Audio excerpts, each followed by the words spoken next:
Hey guys, my name's Aaron Massey, and today I'm going to show you how to build a memorial flag display case.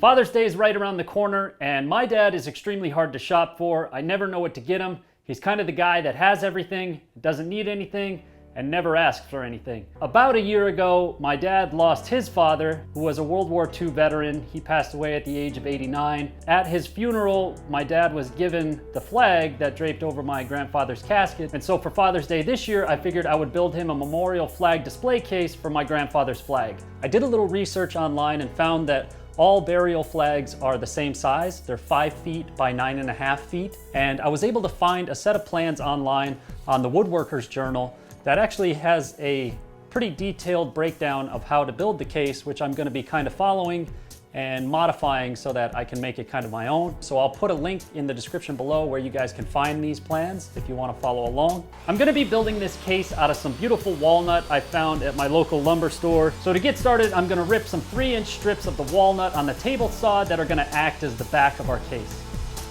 I need to cut some of the walnut pieces at 22.5 degrees to create the mitered corners, and I don't really have a way to do this safely or easily. My chop saw can't cut that, and my table saw also can't cut that safely. So I'm going to be building a basic tenoning jig for my table saw so that I can keep my hands free and clear, and it can support the walnut pieces so they can stand up vertically so I can cut the 22.5 degree angle. I'm not going to go into a great amount of detail as to how I'm building this tenoning jig for the sake of time in this video. The idea is that it's a 90-degree angle, it holds a piece of wood so that it can stand vertically, and it allows you to make more acute angles than you normally could on your table saw.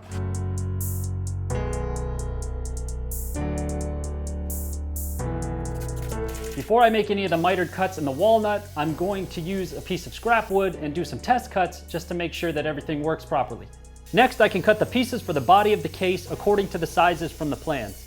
The bottom piece is mitered at 22.5 degrees on each end, while the two side pieces are mitered at 22.5 degrees on the bottom and 45 degrees at the top. Here's what it looks like put together. Before I glue it up, I'm using my dado stack to cut an 1/8 inch deep by 1/4 inch wide rabbet in the back of each piece. This will allow me to put my back panel on later.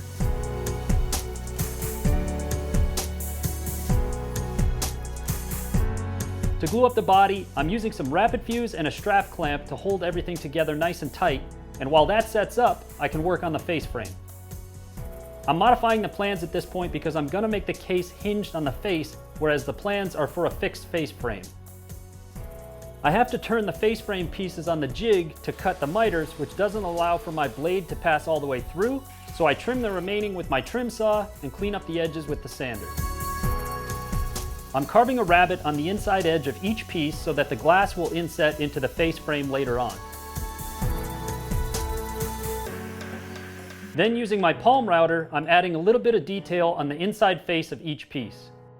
This is where a router table would really come in handy, but I haven't built or bought one yet, so I'm doing this by hand, which isn't as precise, but I'm not really one to let the tools that I have stop me from doing something, so I'm making it work. From there, I can glue up the face frame. Next, I can lay out and mark where I'm going to be chiseling out some hinge mortises on the case body and chisel them out.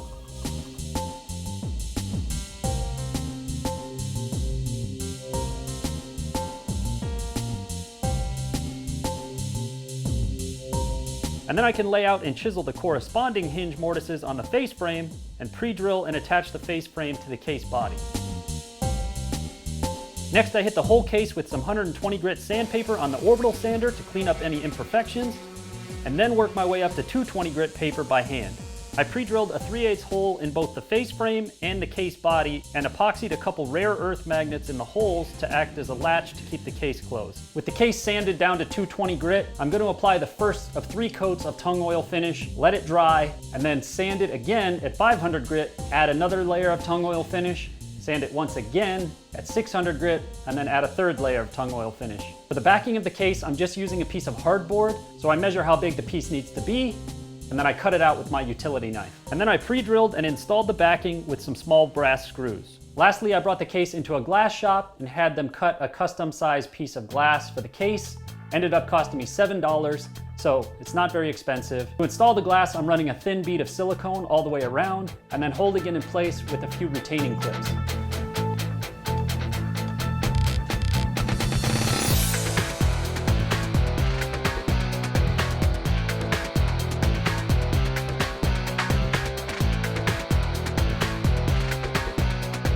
Well, here it is, guys, the finished memorial flag case. I'm really happy with the way that it came out. Is it perfect? No, it's not perfect, but I'm pretty damn proud of it. Since I don't have my grandfather's flag, I mocked up a smaller flag in the case so that you guys can kind of see what it's gonna look like once the flag is in it. I'd like to extend a very special thank you to our veterans and active duty military personnel.